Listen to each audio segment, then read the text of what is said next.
Assalamu alaikum students, welcome to the Biochemistry Club. I am here with lecture number 9 and in this lecture we will drive Michaelis-Menten equation.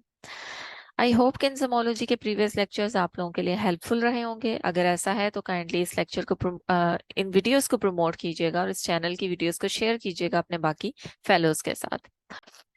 So lecture को properly start करते हैं. Today's lecture is about derivation of Michaelis-Menten equation. और Michaelis-Menten equation की derivation के लिए आप लोग इस ग्राफ को अपने जहन में क्लियर रखिएगा। जैसे मैंने पहले भी मेंशन किया है कि इन Michaelis-Menten इक्वेशन या इन डबल रेसिप्रोकल प्लॉट हम सबस्ट्रेट कंसंट्रेशन का इफेक्ट चेक करते हैं ऑन रिएक्शन वेलोसिटी।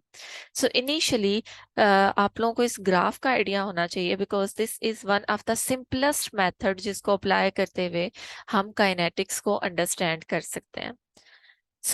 इस ग्राफ में अगर आप देखें तो आप सबस्ट्रेट कंसंट्रेशन और रिएक्शन वेलोसिटी के दरमियान एक रिलेशनशिप ऑब्जर्व कर रहे हैं और आप ये देख रहे हैं कि whenever the substrate concentration is low,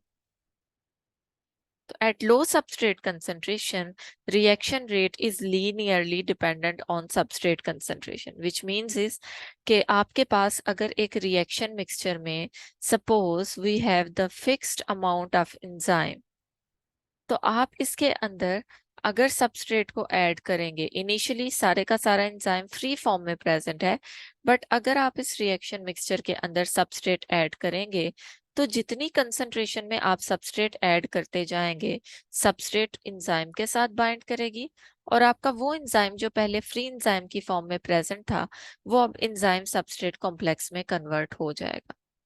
so it means कि सबस्ट्रेट कंसंट्रेशन को इंक्रीज करने से आपका फ्री एंजाइम कन्वर्ट होगा एंजाइम सबस्ट्रेट कॉम्प्लेक्स में, which will then transform into the enzyme and product. So initially there is a linear relationship between substrate concentration and reaction velocity. But with the passage of time, आपकी substrate concentration को बढ़ाने से reaction velocity increase नहीं होती। आपकी ये जो curve है, ये जो लाइन है, ये स्ट्रेट लाइन रिलेशनशिप, ये लेवल ऑफ होना शुरू हो जाता है। And why this is so? Because when we increase substrate concentration repeatedly, तो आपकी free enzymes enzyme substrate complex में कन्वर्ट होते हैं and there comes a point जब आपका सारे का सारा एंजाइम फ्री एंजाइम कन्वर्ट हो चुका होता है एंजाइम सबस्ट्रेट कॉम्प्लेक्स में and there is no free enzyme which will bind with substrate and will produce further enzyme substrate complex. So इस पॉइंट पे आपका रिएक्शन जो है वो स्टॉप हो जाता है। ये जो आप इस तरह की हाइपरबोलिक कर्व देखते हैं, दिस रिफ्लेक्ट्स दिस सिचुएशन जब आपकी सैचुरेशन आ चुकी होती है। अब इस सैचुरेशन पॉइंट के क्लोज आपके पास जो वेलोसिटी है, this velocity is called V max. यानी सैचुरेशन पॉइंट कभी भी वी मैक्स को 100% टच नहीं करता, उसके क्लोज क्लोज जरूर है, उसके करीब जरूर है, बट आप यहाँ पे ये चीज जहन में रखिएगा कि this line asymptotically approaches the V max. यानी कभी भी ये वी मैक्स के 100% इक्वल नहीं जाएगी, उसके करीब करीब जरूर रहेगी, उसके क्लोज जरूर रहेगी, उसको एसिम्प्टोमेटिकली अप्रोच करेगी, लेकिन this hyperbolic curve it will never be exactly equal to the actual value of Vmax। ठीक है, so this is the Vmax और अगर आप इस Vmax के हाफ पे जाएं तो इसको अगर आप एक्स्ट्रा प्लॉट करके एक्स एक्सिस पे सबस्ट्रेट कंसंट्रेशन निकालें तो this substrate concentration eight which reaction proceeds at half of the Vmax is called Km। ये आप लोगों के पास जो है पिक्चर अगर क्लियर है, ये प्लॉट क्लियर है, तो इसको सामने रखते हुए हम Michaelis-Menten इक्वेशन की डेरिवेशन की तरफ जाएंगे। अब बच्चों इस Michaelis-Menten इक्वेशन की डेरिवेशन पे we will apply a general reaction, यानी we will assume that we have the free enzyme, we have a fixed concentration of free enzyme in our reaction mixture. When we add substrate, तो आपका ये free enzyme substrate के साथ bind करता है और ये convert हो जाता है enzyme substrate complex में। Now, इस particular reaction का rate constant is K1. But जब आपका फ्री एंजाइम सबस्ट्रेट के साथ बाइंड करता है और एंजाइम सबस्ट्रेट कॉम्प्लेक्स में कन्वर्ट होता है। उस पर्टिकुलर सिचुएशन में एंजाइम सबस्ट्रेट कॉम्प्लेक्स इस रिएक्शन को रिवर्स भी कर सकता है, यानी वापस एंजाइम और सबस्ट्रेट में कन्वर्ट हो सकता है। और इस पर्टिकुलर रिएक्शन का जो रेट कांस्टेंट होगा, this will B K-1। Similarly enzyme substrate complex जो है ये फर्दर ट्रांसफॉर्म हो सकता है एंजाइम एंड प्रोडक्ट में, और प्रोडक्ट जो है ये वापस इस रिएक्शन को रिवर्स कर सकती है और आपके पास एंजाइम और सबस्ट्रेट जो है ये बन सकता है। और इस पर्टिकुलर रिएक्शन का रेट कांस्टेंट होगा K-2। यानी एक जनरल, एक हाइपोथेटिकल एंजाइम कैटालाइज रिएक्शन के ऑल पॉसिबल स्टेप्स आप इस तरह से जो है वो इस इक्वेशन की फॉर्म में मेंशन कर सकते हैं। But before starting the derivation of Michaelis-Menten equation, we have to simplify this equation.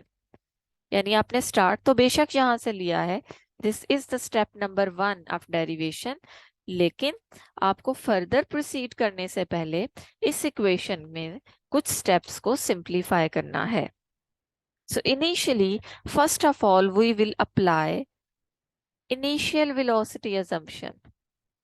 So by applying initial velocity assumption, we assume कि आप रिएक्शन के रेट को इनिशियल पार्ट्स में स्टडी करते हैं। और अगर आप एक रिएक्शन के रेट को इनिशियल पार्ट्स में स्टडी करते हैं तो इनिशियल पार्ट्स में concentration of product is very very low than concentration of reactants.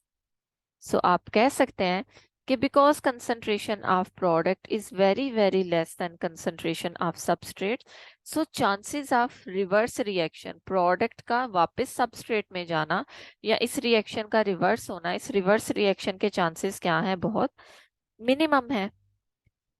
अगर इस रिएक्शन के चांसेस मिनिमम है तो इट मींस कि we can simplify this above equation as this K1 K-1, और यहाँ पे आप K-2 वाले स्टेप को क्या कर सकते हो, इग्नोर कर सकते हो। सो आप यहाँ पे लिख सकते हैं कि K2 कैन बी इग्नोर्ड। और वो क्यों इग्नोर हो सकता है, आपने उसकी रीजन ऑलरेडी बता दी कि if we will apply initial velocity assumption, तो इस assumption के according we will study the reaction rate in its initial part when substrate concentration is very very high than products, or in other words the product concentration is very very low than substrate, so chances of this reaction which is catalyzed, which is controlled by K-2 is very low. So आप इस step को क्या कर सकते हैं, ignore कर सकते हैं, जिसके बाद आपकी ये जो एंजाइम कैटालाइज रिएक्शन की इक्वेशन है ये इस तरह से सिंप्लीफाई हो जाएगी। ओके, नाउ इसको सिंप्लीफाई करने के बाद we will apply the rate law.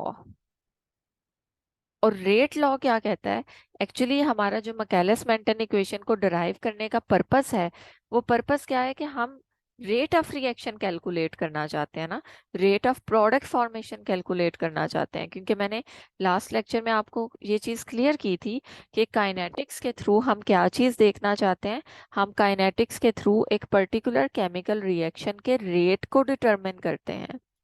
सो अब आपके पास जब इनिशियल वेलोसिटी असम्पशन आपने अप्लाई की, ये इक्वेशन इस तरह से सिंप्लीफाई हो गई। अब अगर आप इस पर्टिकुलर इक्वेशन को सामने रखते हुए इस रिएक्शन का रेट कैलकुलेट करना चाहते हैं, रेट ऑफ प्रोडक्ट फॉर्मेशन या simply rate of reaction, obviously rate of reaction का यही मतलब है कि कितना इजीली आपके रिएक्टेंट्स प्रोडक्ट्स में ट्रांसफॉर्म हो रहे हैं।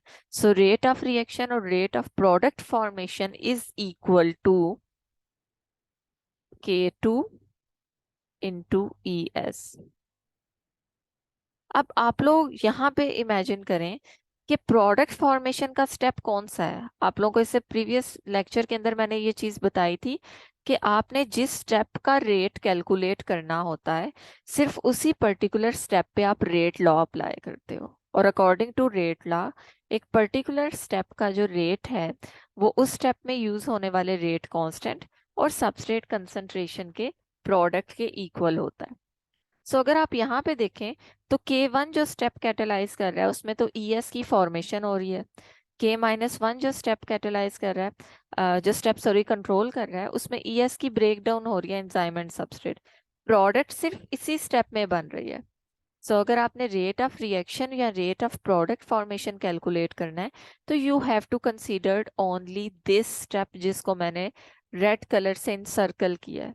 और आप सिर्फ इस पे जब रेट लॉ अप्लाई करोगे, तो इस स्टेप का rate constant is K2, which will be multiplied by reactant of this equation. और इसमें रिएक्टेंट क्या है? Concentrations of ES।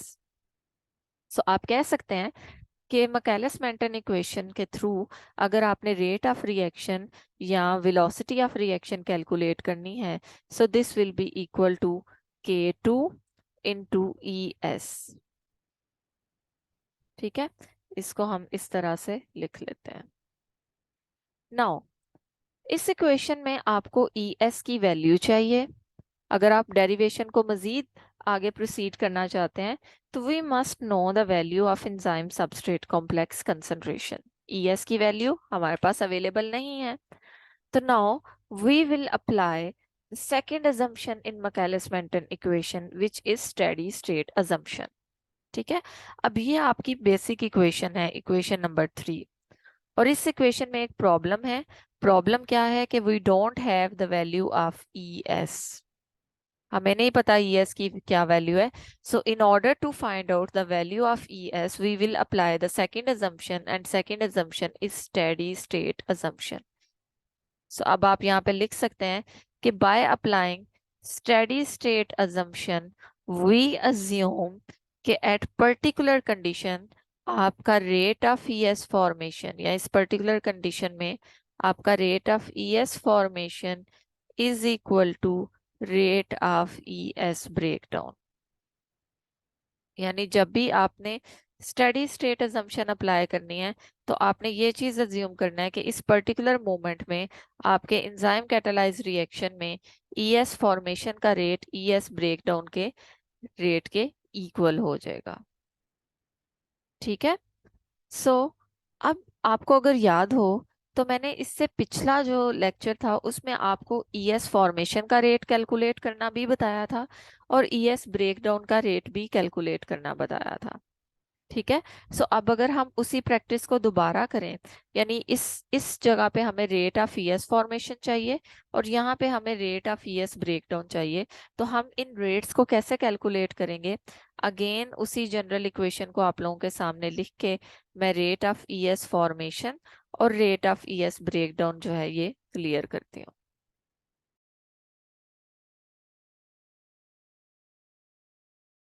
कैलकुलेट करते हैं, पहले तो आइडेंटिफाई करते हैं कि वो कौन से स्टेप्स हैं जो कि ES फॉर्मेशन में इन्वॉल्व हैं, और वो कौन से स्टेप्स हैं जो ES ब्रेकडाउन में इन्वॉल्व हैं।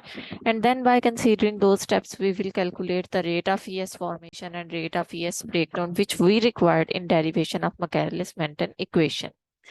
ठीक है, सो ES फॉर्मेशन के लिए आप अगर नोट करें, तो आपका फ्री एंजाइम जब सबस्ट्रेट के साथ बाइंड करेगा थ्रू K1, तो इस स्टेप में आपके पास ES कॉम्प्लेक्स बनता है। सो ये वो स्टेप है जिसमें आपके एंजाइम सबस्ट्रेट कॉम्प्लेक्स की फॉर्मेशन हो रही है। इसी तरह से अगर आपका ये रिएक्शन रिवर्स हो, तो एंजाइम सबस्ट्रेट कॉम्प्लेक्स ब्रेक होगा, एंजाइम और प्रोडक्ट में कन्वर्ट होगा। इस पर्टिकुलर रिएक्शन का रेट कांस्टेंट इज K-1, लेकिन ये ES की ब्रेकडाउन का स्टेप है।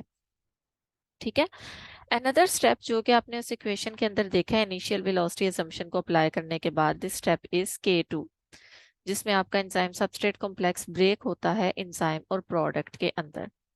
तो पहले तो आपने इस चीज को आइडेंटिफाई करना है कि ES फॉर्मेशन के स्टेप्स कौन से हैं। ठीक है, और इसी तरह से आपने ES ब्रेकडाउन के जो स्टेप्स हैं वो ES फॉर्मेशन, और दूसरी तरफ हम नोट कर लेते हैं ES ब्रेकडाउन।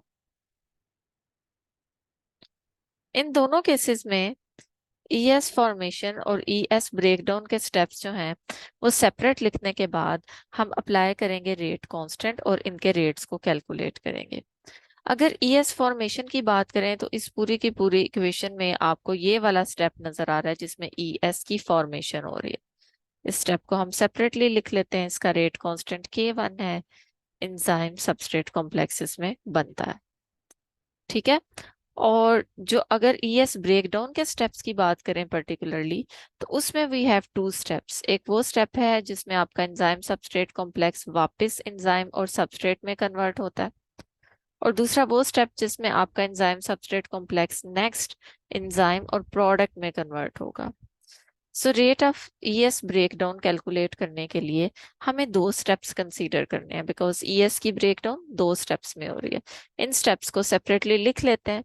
एक वो स्टेप है जिसमें आपका एंजाइम सबस्ट्रेट कॉम्प्लेक्स वापस कन्वर्ट होता है एंजाइम और सबस्ट्रेट में, और इस स्टेप का रेट कांस्टेंट इज K-1। तो मैंने K-1 वाला जो स्टेप है उसको इनिशियली लिख दिया कि आपका जो एंजाइम सबस्ट्रेट कॉम्प्लेक्स है वो कन्वर्ट होता है एंजाइम प्लस सबस्ट्रेट में, और इस रिएक्शन का रेट कांस्टेंट इज K-1। दूसरी तरफ आप सेकेंड रिएक्शन को लिख देते हैं जिसमें आपका enzyme substrate complex free enzyme और प्रोडक्ट में कन्वर्ट होता है। ठीक है। इस पर्टिकुलर रिएक्शन का रेट कांस्टेंट आपके पास K2 है। तो इन दोनों स्टेप्स को आपने लिख दिया। अब आप इन दोनों ईएस फॉर्मेशन और ईएस ब्रेकडाउन के स्टेप से फेमिलियर हैं। Next step is to calculate their rates. अब आप लोगों को इस चीज का भी अंदाजा है कि आप अगर किसी पर्टिकुलर स्टेप का रेट कैलकुलेट करते हैं, जैसे अगर मुझे rate of ES formation calculate करना है, तो अकॉर्डिंग टू रेट लॉ इसका रेट जो है वो इस पर्टिकुलर रिएक्शन में जो रेट कांस्टेंट है वो, और इसमें यूज होने वाले जो रिएक्टेंट्स हैं उनकी कंसंट्रेशंस के प्रोडक्ट के इक्वल होता है, बिकॉज यहाँ पे एक से ज्यादा रिएक्टेंट्स हैं। तो मैंने K1 को एंजाइम और सबस्ट्रेट दोनों से मल्टीप्लाई कर दिया। ठीक है। ये आपके पास हो जाएगा रेट ऑफ ईएस फॉर्मेशन। और दूसरी तरफ अगर आपको रेट ऑफ ईएस ब्रेकडाउन चाहिए, तो rate of ES breakdown two steps पे डिपेंड करता है। तो इस पर्टिकुलर रिएक्शन में rate of ES breakdown calculate करने के लिए आपको दोनों स्टेप्स के रेट कैलकुलेट करने हैं और उनको सम कर दें,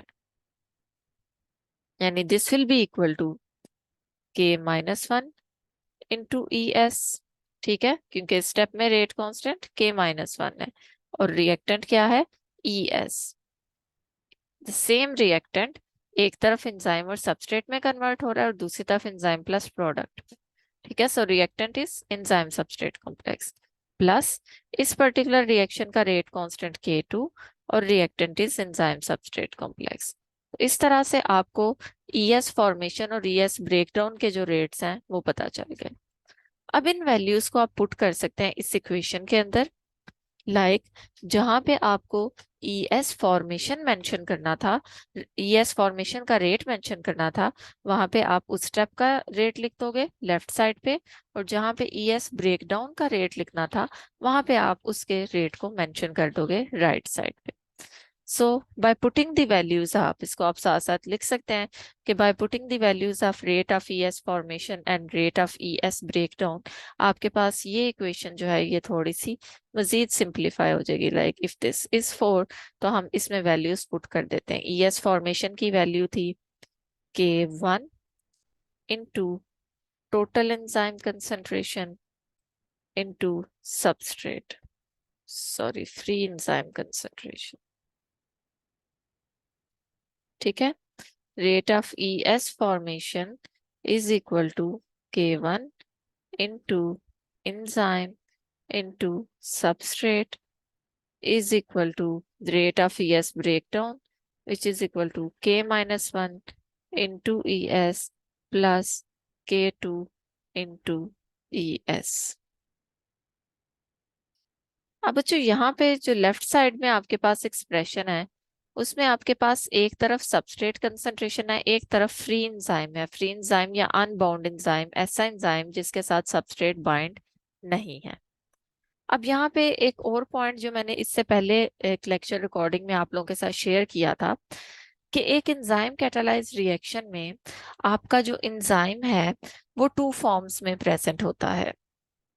या तो एंजाइम फ्री फॉर्म में प्रेजेंट होगा, इस फॉर्म को हम कहेंगे फ्री, या अनबाउंड फॉर्म जिसके साथ सबस्ट्रेट अटैच नहीं है, या फिर आपके एंजाइम के साथ सबस्ट्रेट प्रेजेंट होगी और एंजाइम बाउंड फॉर्म में प्रेजेंट होगा। सो एक एंजाइम कैटालाइज रिएक्शन में एंजाइम की total concentration is equal to the concentration of free enzyme, वो एंजाइम जो कि सबस्ट्रेट के साथ प्रेजेंट नहीं है, plus the concentration of enzyme substrate complex. यानी total enzyme concentration is equal to sum of free और बाउंड एंजाइम कंसंट्रेशन।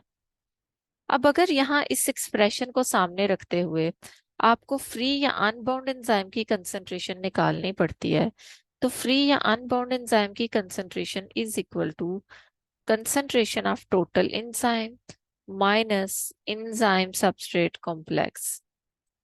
यानी आप टोटल एंजाइम कंसंट्रेशन में से अगर एंजाइम सबस्ट्रेट कॉम्प्लेक्स की कंसंट्रेशन निकाल दें तो आपके पास फ्री या अनबाउंड एंजाइम की कंसंट्रेशन आ जाएगी इस एक्सप्रेशन के थ्रू। नाउ अगर वापस आप इस तरफ आए तो आप यहाँ पे नोट कर सकते हैं कि इक्वेशन की लेफ्ट साइड पे we have free enzyme concentration. So हम इस एक्सप्रेशन को रिप्लेस कर सकते हैं, फ्री एंजाइम कंसंट्रेशन को हम रिप्लेस कर सकते हैं with concentration of total enzyme minus enzyme substrate complex. इसकी जगह लिखा जा सकता है concentration of total enzyme minus enzyme substrate complex. ठीक है, बिकॉज अभी आप लोगों ने ये देखा है कि अगर फ्री या अनबाउंड एंजाइम की कंसंट्रेशन देखें तो it is equal to concentration of total enzyme minus enzyme substrate complex. तो मैंने इस एक्सप्रेशन की जगह इस ई की जगह जिसको मैं सर्कल कर रही हूँ ये वैल्यू पुट कर दी है। ठीक है, बाकी सारा एक्सप्रेशन आपका एज इट इज रहेगा। इसको मैं पेरेंथेसिस में कर देती हूँ। K1 इससे मल्टीप्लाई होगा, सबस्ट्रेट कंसंट्रेशन इसके साथ मल्टीप्लाई होगी, लेकिन बाकी एक्सप्रेशन जो है यहाँ पे इसमें सिर्फ मैंने फ्री या अनबाउंड एंजाइम की कंसंट्रेशन की वैल्यू पुट की है।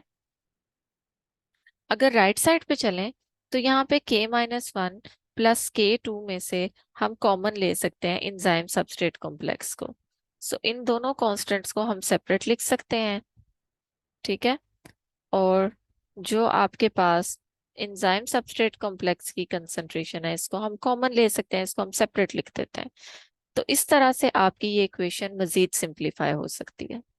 अब इस केस में आपका ये वाला जो एक्सप्रेशन है जो रेड कलर में है ये K1 से भी मल्टीप्लाई हो रहा है और सबस्ट्रेट कंसंट्रेशन से भी मल्टीप्लाई हो रहा है।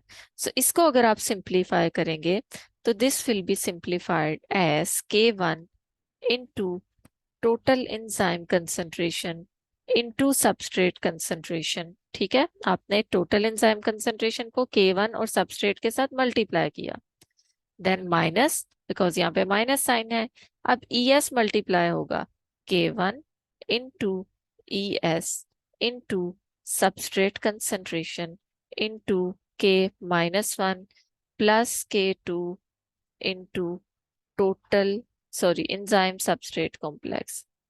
ये आपके पास एक्सप्रेशन जो है ये मजीद सिंप्लीफाई हो गया। नाउ हम इस एक्सप्रेशन में इस पूरी इक्वेशन में एंजाइम सबस्ट्रेट कॉम्प्लेक्स की वैल्यूज को राइट साइड पे कर लेंगे। ठीक है, इट मींस कि ये पूरे का पूरा एक्सप्रेशन जिसको मैं यहाँ पे सर्कल कर रही हूँ, अगर यहाँ पे ये माइनस हो रहा है तो इसको हम जब राइट साइड पे लेके जाएंगे तो वहां पे जाके ये प्लस हो जाएगा। ठीक है, सो इस इक्वेशन को मजीद सिंप्लीफाई करने के लिए K1 into total enzyme concentration into substrate concentration को हम लेफ्ट साइड पे रखेंगे। राइट साइड पे आपके पास K-1 plus K2 into enzyme substrate complex, ये एक्सप्रेशन ऑलरेडी अवेलेबल था और अब इसमें प्लस हो जाएगा ये वाला expression which is K1 into enzyme substrate complex into substrate concentration. ठीक है, ये इस तरह से सिंप्लीफाई हो जाएगा।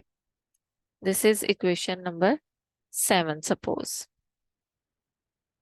अब हो क्या सकता है कि अगर आप राइट साइड पे ऑब्जर्व करें तो अगेन एंजाइम सबस्ट्रेट कॉम्प्लेक्स की कंसंट्रेशन आपके पास कॉमन है इन दोनों एक्सप्रेशंस में, तो हम इसको कॉमन ले सकते हैं। आप यहाँ पे साथ साथ लिख सकते हैं by taking enzyme substrate complex concentration as common on right side of equation number 7। तो ये इक्वेशन आपके पास मजीद सिंप्लीफाई हो जाएगी, और किस तरह से सिंप्लीफाई होगी, K1 into total enzyme concentration into substrate concentration is equal to K minus 1 plus K2।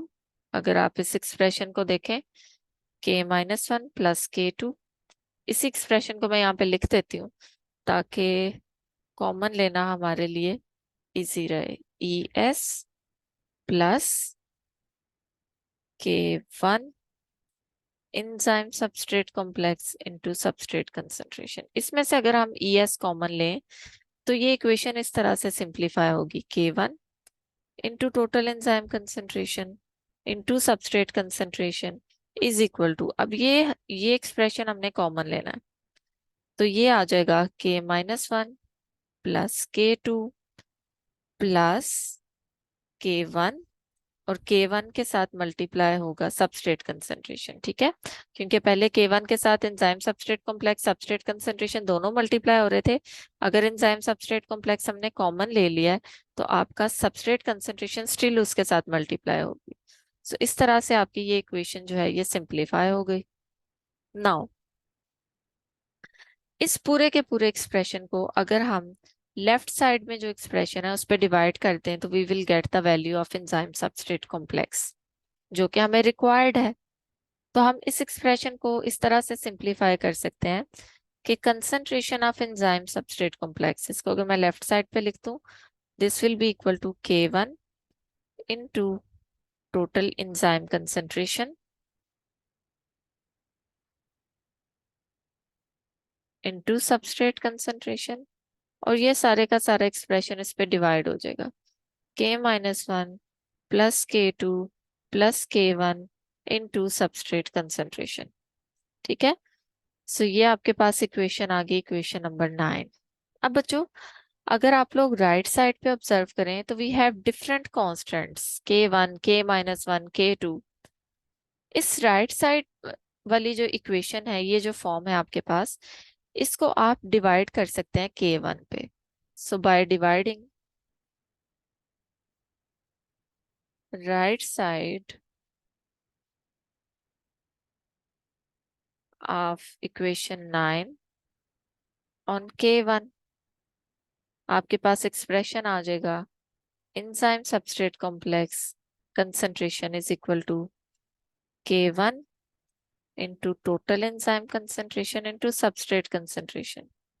Nominator भी K1 पे डिवाइड होगा, और उसके नीचे जो आपके पास डिनोमिनेटर है K माइनस 1, ठीक है, ये भी डिवाइड होगा K1 पे। इसको सेपरेटली इसलिए डिवाइड किया जा रहा है क्योंकि ऊपर वाले केस में आपके पास ये तीनों वैल्यूज आपस में मल्टीप्लाई हो रही थी, इसलिए सिंपली मैंने सबको इकट्ठे K1 पे डिवाइड किया। लेकिन नीचे K माइनस 1 ऐड हो रही है K2 में, सो आप सेपरेटली इसको इस पे डिवाइड करोगे। फिर again K1 into substrate concentration को सेपरेटली K1 पे डिवाइड करोगे।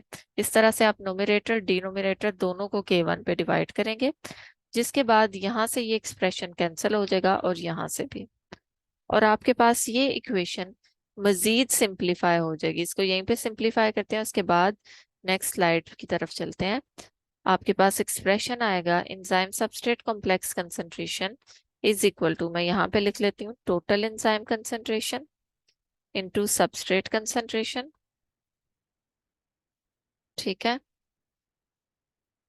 Total enzyme concentration into substrate concentration divided by, अब यहाँ पे K minus 1 over K1 plus K2 over K1 plus substrate concentration है। ठीक है, इसको हम यहाँ पे लिख सकते हैं कि total enzyme substrate complex concentration is equal to concentration of total enzyme concentration of substrate over K minus 1 over K1 plus K2 over K1 plus substrate concentration.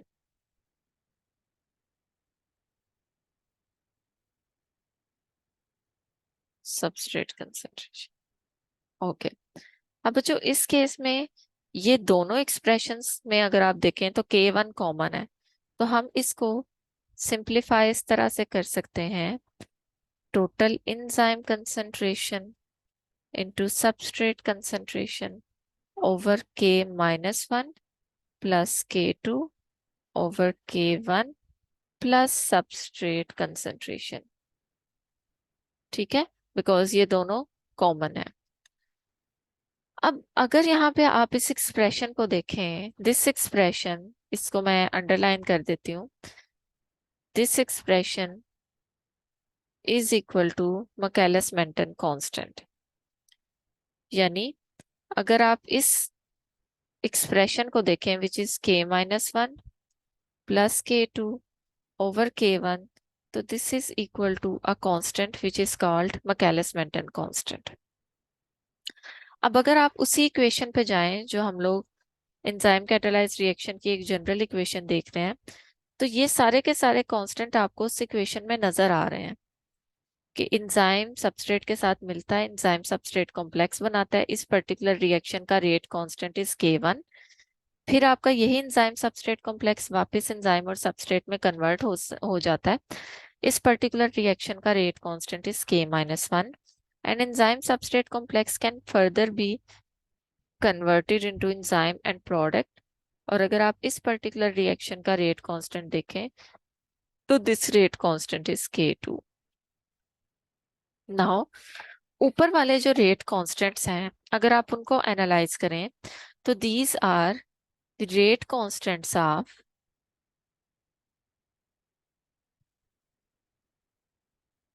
ES breakdown over the rate constant of ES formation. यानी अगर आप ES formation वाला step देखें तो this is K1, ठीक है, ये single step है जिसमें आपका ES बन रहा है, तो दिस इज K1। और अगर आप ES ब्रेकडाउन के स्टेप्स देखें तो ES की ब्रेकडाउन एक K minus 1 के स्टेप में हो रही है और एक K2 के स्टेप में हो रही है, सो K minus 1 plus K2, so it means K, the ratio of rate constants of ES breakdown over rate constant of ES formation is equal to Michaelis-Menten constant।